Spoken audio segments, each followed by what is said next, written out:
오늘 나누실 말씀은 에스겔 37장 8절에서 10절 말씀입니다. 8절입니다.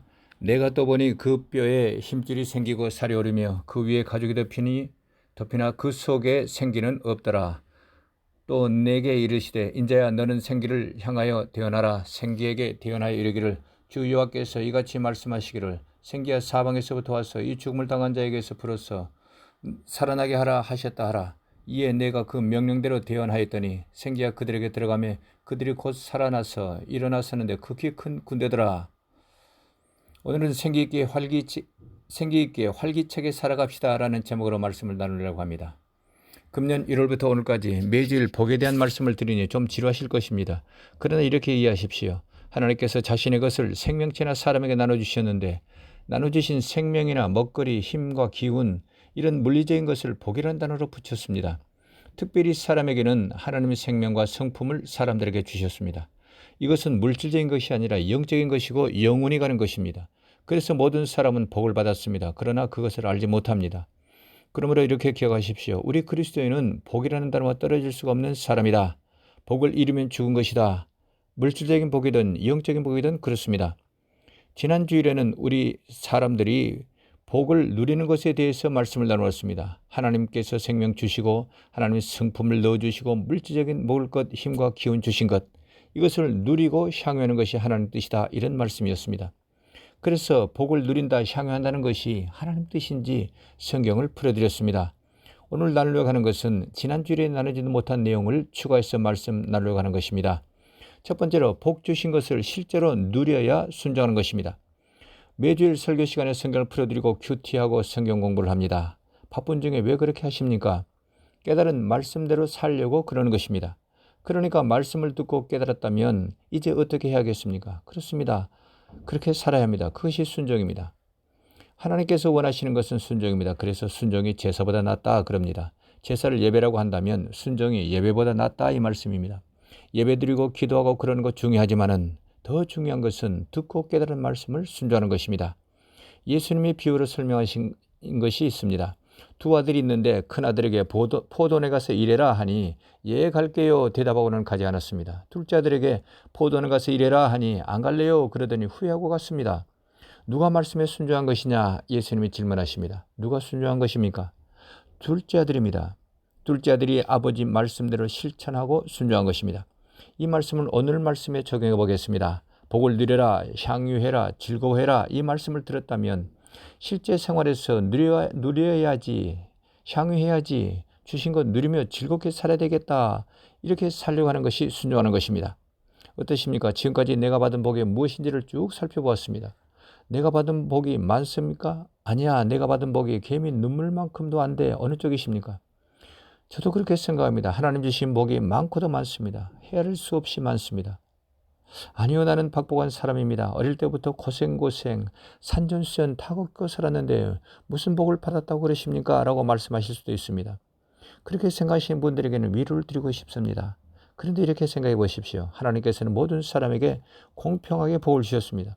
하늘의 해와 이 자연, 식물, 먹을거리 누구나 마음껏 누릴 수 있도록 풍족하게 주셨습니다. 그런데도 부족하다고 생각하는 것은 아마 이런 것 때문인 것 같습니다. 첫 번째는 잘 되는 사람과 비교해서 그런 것 같습니다. 생활은 위를 보지 말고 아래를 보라고 말하지 않습니까? 위를 보면 저 사람은 잘 되는데 나는 왜 이래 입이 튀어나오고 불평불만이 생기게 되는 것입니다. 두 번째로 욕심이 많아서 그렇습니다. 가진 것보다 없는 것만 보기 때문입니다. 세 번째로는 하나님 주신 복이 무엇인지 깨닫지 못해서 그러는 것 같습니다.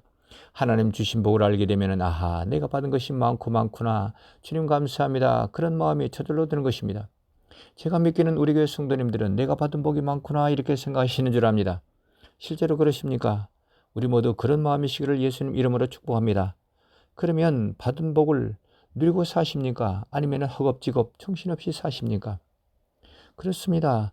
아마 대부분이 그렇게 사실 것입니다. 저도 허겁지겁 살아갑니다. 때로는 누린다고 하지만 대부분이 정신없이 살아가는 것입니다. 그러다가 어느 분이 기도하면서 하나님 이거 주시고 저거 주신 거 감사합니다. 그러면 그때서야 정신이 퍼뜩 납니다. 아하, 내가 받은 복이 많구나. 그때서야 주님 감사합니다. 그러게 되는 것입니다. 주님 주신 복을 누리지 못하고 매일매일 사는 데만 바쁜 것입니다. 내가 그렇게 산다면 하나님께서 또 아마 안타까워 하실 것 같습니다. 이 사람아, 다 주었는데 뭘 그리 허겁지겁 사나. 정신줄 붙잡고 살아. 우리가 의식하지 못했지만은 기쁘게 살아라, 즐거워해라, 누려라, 향유해라, 그런 말씀에 불순종하게 되는 것입니다. 그러므로 오늘 지금 결심하실 수 있길 바랍니다. 내게 주신 복을 누려보자, 향유하자, 즐거워하자. 아멘이십니까? 저를 한번 따라해 주십시오. 내게 주신 복 누려보자, 향유하자, 즐거워하자. 하나님 주신 복을 매일 누리고 향유하는 우리 모두 되시기를 예수님 이름으로 축원합니다. 그러면 두 번째로, 실제로 무엇을 누리고 향유할 것인가? 이 말씀은 좀 세속적으로 생각되실 수 있습니다. 그러나 하나님 주신 것 누리는 것은 하나님 뜻입니다. 이것은 지난 주일 성경 말씀을 통해서 확인했습니다. 그렇다면 구체적으로 무엇을 누리고 향유해야 할 것입니까? 물질적인 누림이 있고 영적인 누림이 있습니다. 영적인 누림은 복 자체이신 하나님을 기뻐하는 것입니다. 이것은 다음 주일에 나누겠습니다. 오늘은 물질적인 복 두 가지를 누리자는 말씀을 나누려고 합니다. 첫 번째는 하나님 주신 자연을 누리고 향유하는 것이고요. 둘째는 내게 주신 생명과 힘과 기운을 누리고 향유하는 것입니다. 첫 번째로 우리가 누리고 향유하는 것은 자연입니다. 하늘과 땅과 바다, 식물들, 이것을 누리자는 것입니다. 그러면 자연을 누린다는 것이 무슨 말일까요? 누린다는 것이 무엇인지 성경에서는 자세히 말하고 있지는 않습니다. 그런데 누린다는 것이 무엇인지를 추측할 수 있는 말씀이 있습니다. 창세기 1장입니다. 창세기 1장에는 자연을 창조하시고 보시기에 좋았더라 라는 말씀이 있습니다. 좋았더라, 이 말씀은 히브리어는 토브라는 단어를 썼습니다. 어떤 학자들은 특별한 의미가 없는 감정 표현이라고 해석하기도 합니다. 그런데 똑같은 말씀을 6번이나 반복해서 기록하신 것을 볼 때에 매우 중요한 의미가 있음을 짐작할 수 있습니다. 이렇게 해석할 수 있겠습니다. 보시기에 좋았더라, 토브, 좋았더라, 이 말씀은 하나님께서 의도하신 대로 가장 좋은 최상의 상태, 최고의 좋은 품질로 창조하시고 만족하셨다는 말씀입니다.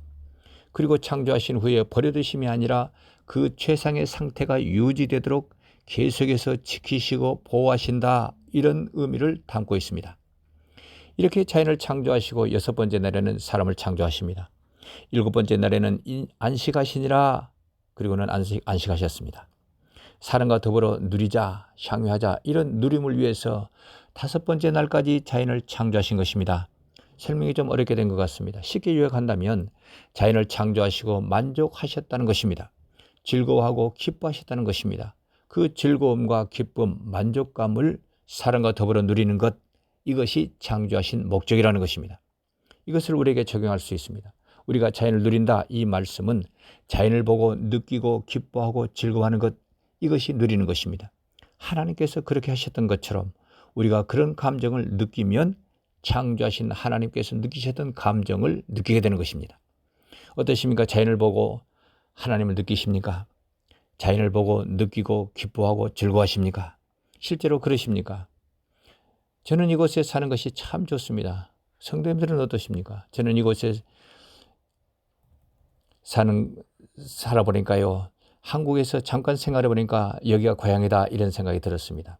30분 운전하면 바다가 있고 바닷소리가, 파도 소리가 들리지 않습니까? 15분만 나가면 산이 있고요. 맑은 공기 또는 먹을 음식, 각종 과일이 풍성하지 않습니까? 하나님께서 최상의 품질로 창조하신 것들입니다. 저는 그렇기에 매일 아침 일어나면 감사 기도를 먼저 하게 되는 것입니다. 이렇게 자연을 누리고 감사할 기도를 하는 사람이 하나님 주신 복을 누리는 사람인 것입니다. 또 다른 예를 들어보겠습니다. 오늘도 해가 밝습니다. 요즘 제법 쌀쌀하지 않았습니까? 그렇게 햇빛이 참 반갑습니다. 이야, 좋다. 이 밝은 햇빛, 주님 감사합니다. 이것이 자연을 누리는 것입니다.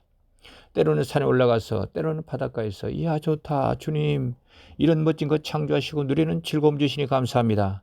참 기쁘고 즐겁습니다. 이것이 누리는 것입니다.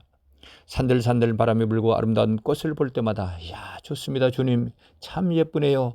감사합니다. 또는 음식을 먹을 때도, 이야, 좋구나. 주님 주신 복을 먹습니다. 먹을 수 있는 식물 주시고 먹을 수 있는 건강 주시니 감사합니다. 하나님 주신 복을 먹습니다. 그리고 맛있게 먹는다면 그것이 음식을 누리는 것입니다. 이거 설교 시간에 물질적인 것만 말씀드리니 세속적인 것이 생각되실 수 있습니다. 그러나 그렇지 않습니다. 이것이 하나님 뜻입니다. 토브, 가장 좋은 최상의 것으로 창조하시고 만족하신 하나님께서 우리에게 같은 기쁨을 누리라고 하시는 것입니다. 오늘 말씀을 통해서 주님께서 말씀하십니다. 내가 저 넓은 하늘을 창조했다. 내가 저 높은 산을 창조했다. 내가 저 넓은 바다를 창조했다. 너가 먹는 식물 하나하나를 내가 창조했다. 내가 창조한 것을 누려라. 내가 누렸던 기쁨, 만족감 너희도 누려라. 하나님께서 말씀하시는 것이 귀에 들리는 듯합니다. 자연이 주는 기쁨과 즐거움과 만족감 매일 누리는 우리 모두 되시기를 바랍니다. 자연이 주는 감정들을 아침에 일어나서 느끼고, 아침에 운동하면서 느끼고, 낮에 생활하면서 느끼고, 저녁에 아름다운 석양을 보면서 느끼고, 매일 그렇게 느끼며 살아보시길 바랍니다. 하나님께서 그걸 원하시는 것입니다. 토부 하나님께서 만족하시던 이 자연이 주는 기쁨과 만족감과 즐거움을 누리는 우리 모두 되시기를 예수님 이름으로 축원합니다. 두 번째로 우리가 누리고 향유하는 것은 내게 주신 생명과 힘과 기운입니다. 다시 한번 기억해 볼까요? 하나님께서 내게 주신 육신의 복 세 가지, 세상 모든 사람에게 공통적으로 주신 복 세 가지가 뭡니까? 그렇습니다. 생명이 복이요, 먹거리 음식이 복이요, 힘과 기운이 복입니다. 이런 복을 주신 것은 누리라고 주신 것입니다. 그러면 이런 생명과 힘, 기운을 누리고 향유해야 되겠는데 어떻게 하는 것이 누리는 것이겠습니까? 이것 또한 성경에 자세히 말하고 있지는 않습니다. 그러나 오늘 읽은 에스겔 37장에서는 실마리를 풀어줍니다. 이 말씀은 에스겔 선지자가 환상 중에 보았던 사건입니다. 죽은 뼈들이 말라버려서 여기저기 흩어져 있습니다. 그때 주님께서 말씀하십니다. 죽은 뼈들이 살아나라. 이 말씀을 선포하라는 것입니다. 하나님 말씀을 그대로 선포했더니 죽은 뼈들이 살아나고 생기가 들어갔습니다. 이것은 영적인 말씀입니다. 하나님의 말씀이 들어가면 죽어서 말라 비틀어진 영혼이라도 살아난다는 것입니다. 또 한편으로는 이 말씀을 육적으로 해석할 수가 있겠습니다. 살았다 할지라도 생기가 없는 사람에게 생기가 들어가면 활기 있는 사람이 된다는 것입니다. 이런 생기와 활기가 있어지면 생기 있고 활기차게 생활하게 되는 것입니다. 그러므로 생기와 활기가 있어야 생명을 누리게 되는 것을 알게 됩니다. 그렇다면 이런 생기와 활기가 생명을 누리게 하는 실제적인 것일까요? 저는 아침에 눈을 뜨면 가장 먼저 기도하는 것이 있습니다. 주님, 아직 이 땅이군요. 이 땅에서 눈뜨게 하시니 감사합니다. 생명 주시니 감사합니다. 몸을 일으키면서 이런 감사를 하게 되는 것입니다. 그런데 만일 제가 힘이 없고 기운이 없다면, 달리 말하면 생기가 없고 활기가 없다면 그 자리에서 일어날 수 있을까요? 아마 자리에 다시 눕고 말 것입니다. 생명은 있지만은 생기와 활기가 없으니 생활할 수가 없는 것입니다. 그러므로 우리 생명은 생기와 활기가 있어야만 누리게 되는 것입니다. 좀 어렵게 설명되었습니다. 쉽게 설명하면 아이들을 예로 들 수가 있겠습니다. 아이들은 생기와 활기가 있으니 요란스럽잖아요. 뛰고 그러고 난리법석이잖아요. 활발하게 움직이는 것입니다. 생명과 힘과 기운을 누리는 것입니다. 그런데 아이들이 아프면 누워 있습니다. 힘이 없습니다. 무엇이 없는 겁니까? 그렇습니다. 생기와 활기가 없는 것입니다. 그러므로 오늘 성도님들을 축복하려고 합니다. 하나님 주신 생명, 힘과 기운을 마음껏 누리시기를 예수님 이름으로 축복합니다. 그러려고 하면 무엇가 있어야 하겠습니까? 생명을 누리려면 그렇습니다. 생기와 활기가 있어야 합니다. 그래서 제가 다시 축복을 드리겠습니다. 매일매일 아침이든 낮이든 저녁이든 생기 있게 활기 있게 사시기를 예수님 이름으로 축복합니다. 그런데 실제로 그렇게 사는 것이 쉽지 않습니다. 대부분의 사람들이 지루하게 살아갑니다. 사는 것이 재미없다고 말합니다. 성도님들은 어떠십니까? 사는 것이 재미있으십니까? 생기 있게 활기차게 살아가십니까? 제가 그 비결을 알려드리겠습니다. 여러 가지 방법이 있을 것입니다. 그 중에 세 가지만 나누겠습니다. 첫 번째는 생기를 얻고 활기를 얻는 첫 번째 방법은 성령 충만하는 것입니다. 몸이 힘들고 지치면 의욕이 없습니다. 이때는 일하러 가기도 싫고요. 교회 가는 것도 싫어집니다. 만사 귀찮다 이러지 않습니까? 저는 목사이고 설교하는데요. 교회 가기 싫을 때가 있습니다. 의욕이 없는 겁니다. 이때는 뭐가 없는 것입니까? 그렇습니다. 생기가 없고 활기가 없는 것입니다. 생명은 있지만은 그렇습니다. 이때는 어떻게 해야겠습니까? 힘이 필요합니다. 그러면 어디서 힘을 얻겠습니까? 저는 그때는 기도를 갑니다. 3일쯤 금식 기도하면 힘이 충전됩니다. 참 놀라운 것은 금식 기도하면 먹지 못해서 몸은 힘들지만 심령으로는 희망이 생겨지고 용기가 생겨지는 것입니다. 생기가 돌고 활기차지는 것입니다. 왜 그럴까요? 성령 하나님의 생기이고 호흡이시기 때문에 그렇습니다. 오늘 읽은 말씀이 그것을 설명하는 것입니다. 아침에 창문을 열고 시원한 공기를 마시면 어떻습니까? 이야 시원하다 그러지 않습니까? 힘이 나고 몸이 가벼워지는 것입니다. 그것이 생기입니다. 성령 충만하면 하나님의 생기가 내 안에 들어오시니 힘이 나고 몸이 가벼워지는 것입니다. 생기가 있어지고 활기가 채워지는 것입니다. 그러므로 사는 것이 힘드십니까? 생기가 없고 활기가 없으십니까? 내가 받은 생명 누리고 살기를 원하십니까? 그런 마음 드신다면 부르짖어 기도해 보시길 바랍니다. 때로는 금식기도 해보시길 바랍니다. 하루라도 금식하셔도 좋습니다. 잃어버린 생기와 활기가 채워지실 것입니다. 흉악의 결박에 풀어지실 것입니다. 희망이 생겨지고 힘이 솟아오르는 것을 경험하시게 되실 겁니다. 그러므로 기억하십시오. 생기 있게 활기차게 살기를 원하신다면 기도하자. 금식 기도하자. 이것을 기억하실 수 있기를 바랍니다. 두 번째로 생기를 얻고 활달아 웃는 두 번째 방법은 마귀 사탄 귀신을 쫓아내는 것입니다. 마귀 사탄 귀신은 하나님 뜻에 반대되는 일을 합니다. 하나님 뜻은 우리가 생명과 힘과 기운을 누리며 생기 있게 활발하게 사는 것입니다. 그런데 마귀 사탄 귀신은 반대되는 일을 하게 합니다.